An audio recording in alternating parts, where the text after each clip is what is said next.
Quand Dieu vous bénit, venez soutenir l'œuvre de Dieu. Faites quelque chose.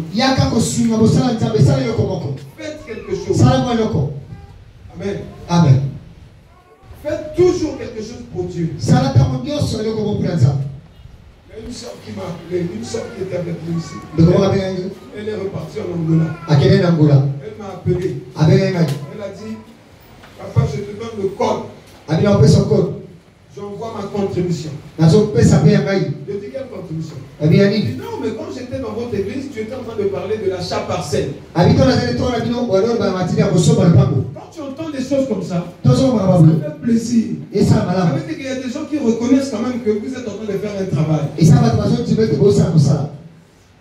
Je dis d'accord. Elle a dit, prends le stylo. Elle a donné le code. Elle a donné le montant. Je ne sais pas combien là. Elle a expliqué. Moi, j'ai donné 25 000.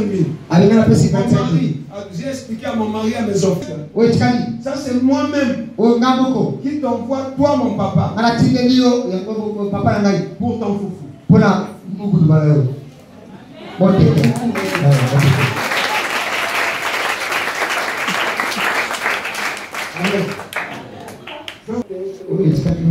c'est le foufou.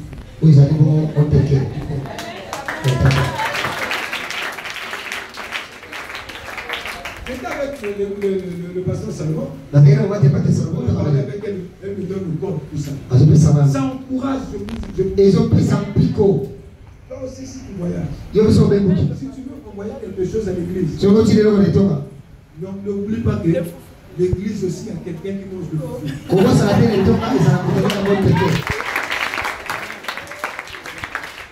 Parce qu'il y a des gens qui ont tendance à oublier que nous avons ça à l'église.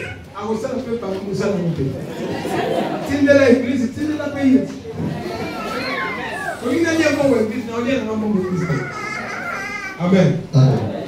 Alors, bien aimé. Donc, vous devez savoir que Dieu ne peut pas supporter que tu puisses demeurer sous la domination des esprits. Le deuxième jour de notre Seigneur, je crois le deuxième jour, on avait parlé des victimes dans l'église. Que personne ne vienne vous embrouiller. Lorsque tu crois en Jésus, sache-le que à la première occasion,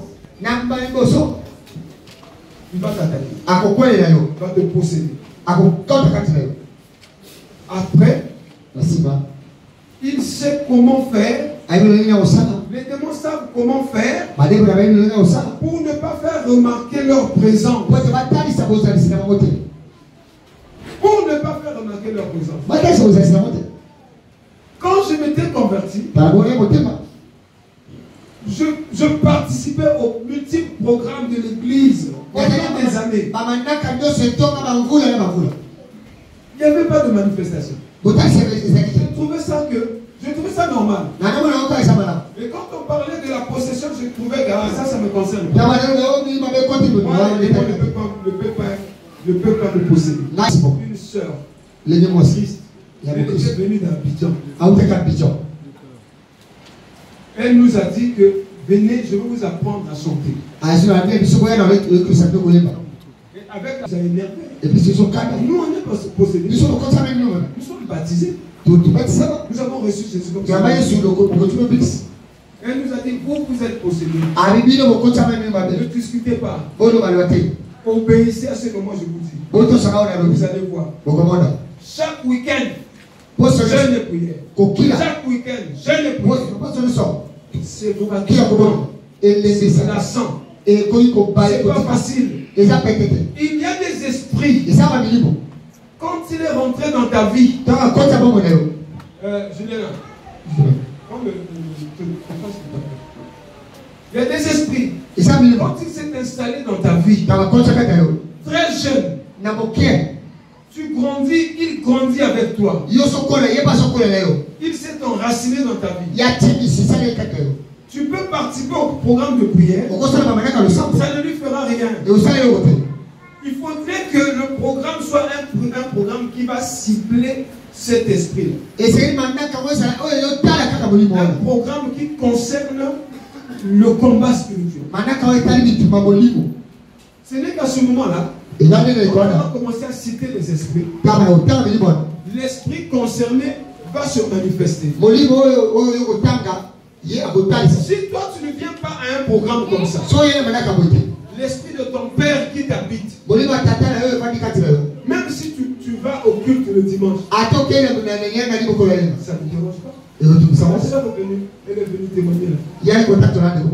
Elle a commencé à m'expliquer. Non, papa, hier, l'esprit qui s'est manifesté en moi là, moi j'ai compris ça comme peut-être que le monsieur, parce qu'il y avait un assistant sanitaire qui venait nous soigner et tout ça là. Donc, comme il connaissait notre père, elle a commencé à expliquer. Comme un peu dire que non, c'est pas tellement notre père, mais c'est l'ami de notre père. Mais hier, nous n'avons pas dit les amis des papas, on vous chasse. Non, les papas eux-mêmes. C'est pas impossible qu'un papa puisse posséder son fils, sa fille. Parce que toi, ton Dieu, ça peut être Jésus. Mais le Dieu de ton père, c'est qui? C'est choquant, mais c'est vrai. Amen. Amen. Il faut donc que la sœur parlait. Dieu m'a donné le prénom de son père. Quand j'ai cité le prénom de son père, j'ai dit ma sœur, oh, mais ça c'est le prénom de mon père. Quand Dieu t'explique quelque chose, tu ne comprends pas, il va continuer à t'expliquer. Amen. Amen. La possession, elle est là. Après, tu reçois Jésus comme Seigneur et Sauveur. Tu vas à l'église. Mais la possession, elle est là. Un esprit parfois se manifeste comme du scotch. Comme quelque chose de collant. Cette soeur, quand elle nous a menés à la prière, je n'ai prié. Je suis surpris d'entendre ma fille Chantal dire c'est la première fois qu'elle est venue à la délivrance du jeudi. Et comme si si je lui pose la question, je ne vais pas poser la question. Si je lui pose la question, papa, le travail. C'est-à-dire, aux heures que vous faites la délivrance là, moi, je suis au travail. Moi, je préfère être chômeur libre que d'avoir mon père en moi et que je travaille. Vous comprenez? Donc parfois, ça crée comme un tourment. On a vu ça ici, non? J'avais vu ça au tableau. Au départ, c'est comme un tourment relativement bénin. C'est comme si tu as des problèmes, c'est comme si tu n'as pas de problème. Tu te demandes, mais qu'est-ce qui m'arrive? Marc chapitre 5, à partir du verset 1 à 5. 1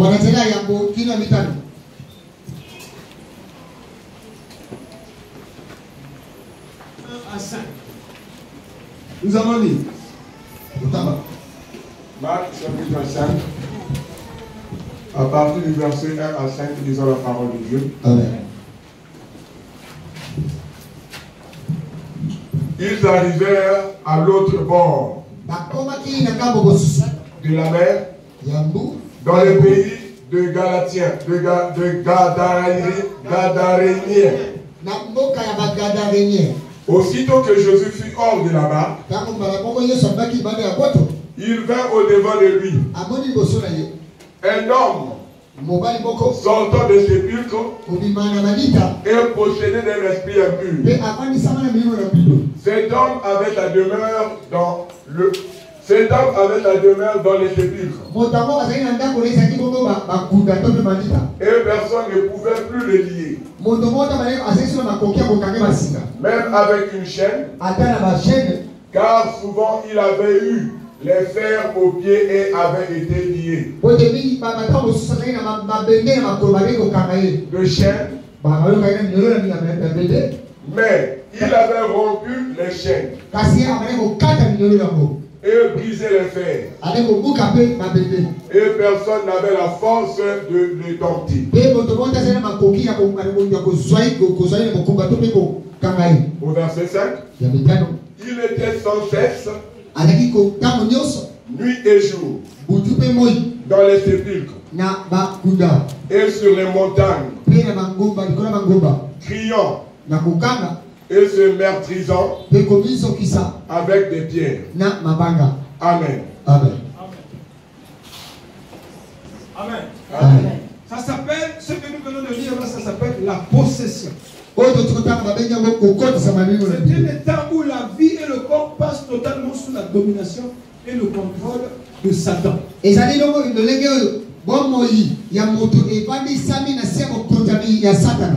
C'est un contrôle. Écoutez bien le mot. C'est un contrôle. C'est une domination. Amen. Amen. Avec un semblant de liberté.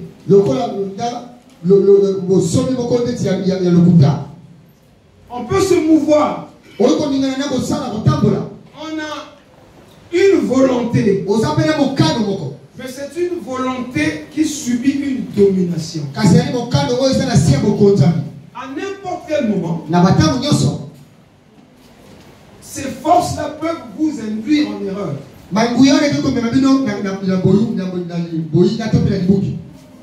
Et lorsque vous êtes induit en erreur, ça va influer sur deux choses. Ça va influer sur vos choix.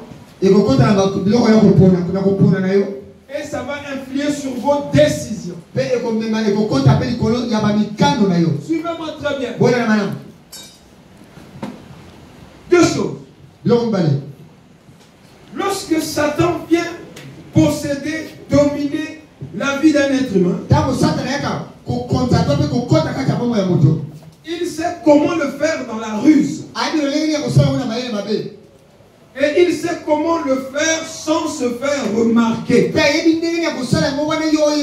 Au départ, bien sûr. Mais à bientôt, tu vas te rendre compte que la manière dont tu te gères pose problème. Tu vas te comporter comme une voiture dont les patins des freins ne sont plus sûrs. Dans une situation, lorsque tu voudras freiner pour t'arrêter, les freins ne sont plus sûrs. Quand tu veux t'arrêter dans un engagement, tu te retrouves au-delà des limites. Quand tu veux t'arrêter dans une situation, tu te retrouves toujours, soit tu t'es arrêté trop tôt, soit tu t'es arrêté. Et dans cet état de possession, l'ennemi va chercher à te pousser vers les lieux ou les endroits où il y a un piège.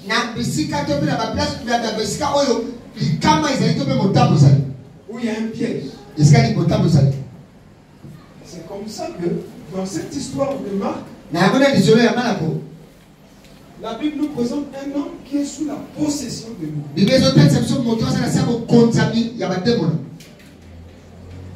La Bible dit que cet homme ne vivait plus comme tout le monde.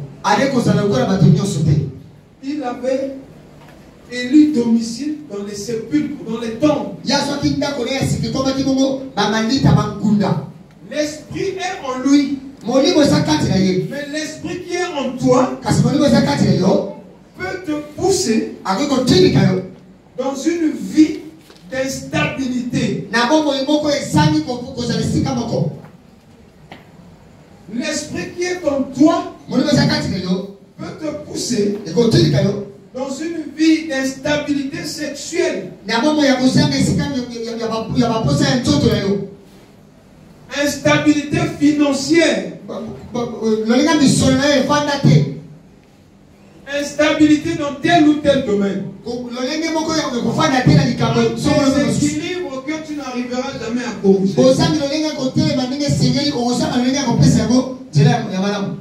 Sachez-le.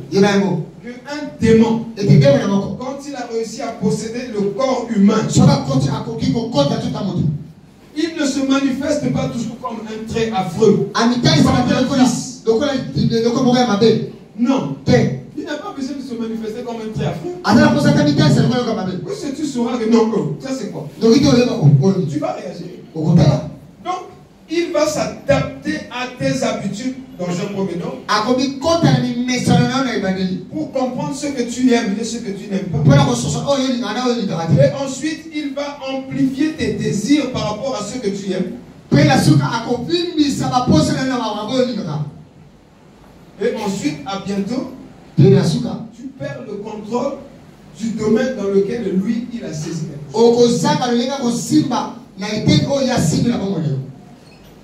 La Bible dit que cet homme prenait même des tessons, se meurtrissait.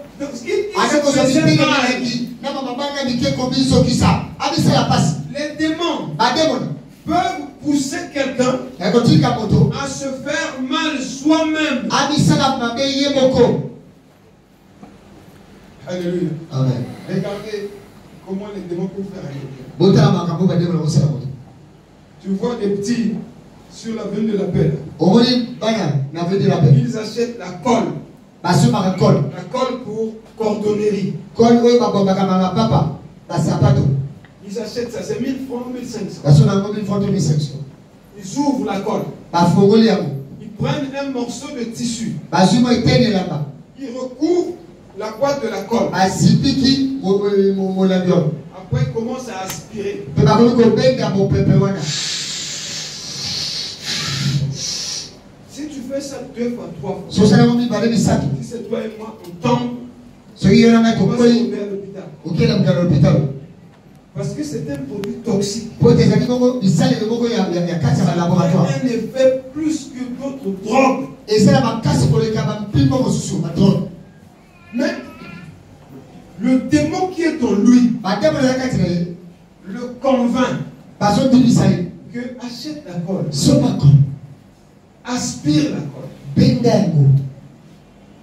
Comment un être humain normal ne peut pas penser à une telle chose? Ça, ce sont des démons qui ont possédé quelqu'un, qui ont pris le contrôle de la vie et du corps. Et ils commencent à te pousser à te faire du mal à toi-même. Tu peux te faire du mal par des actes. Tu peux aussi te faire du mal par des paroles. Les gens qui sont censés te soutenir, les gens qui sont censés te prendre en charge, si tu ne fais pas attention, tu vas insulter les parents dans la rue. C'est un esprit qui est en toi, qui te pousse à te faire du mal à toi-même. Alléluia. Quelqu'un m'a dit, m'a raconté une histoire. La femme d'un chef d'État a dit à son mari, ici dans cette maison-là, tu me fais quoi? Moi, si il y a beaucoup de tabou, qu'est-ce que tu me donnes? Qu'est-ce que tu me donnes?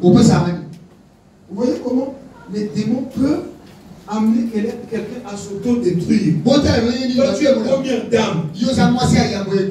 Le fait d'être seulement première dame, et si c'est déjà la richesse. On les a reçus. Moi, si ma soeur est première dame, je deviens le premier pasteur. Je vais fabriquer une association des pasteurs du Congo. Après, je dis, celui qui veut être dans la bénédiction, que moi qui rentre dans l'association. On va commencer à chercher des dons. Mais on va organiser le social. Tous ceux qui sont autour de ces personnes sont bénis par ces personnes. Mais l'esprit impur en toi peut t'amener à prendre une injection qui va expulser une grossesse. L'esprit impur en toi peut t'amener en 2 ans faire 4 curitages.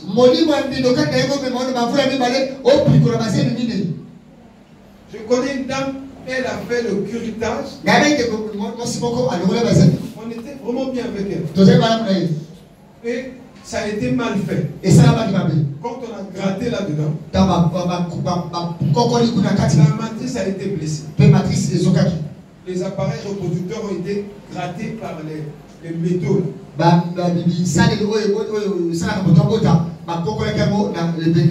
Malgré le traitement qu'on lui a donné, elle a été sévèrement touchée. Et les appareils reproducteurs ont commencé à pourrir. Quand on l'a ramené à l'hôpital,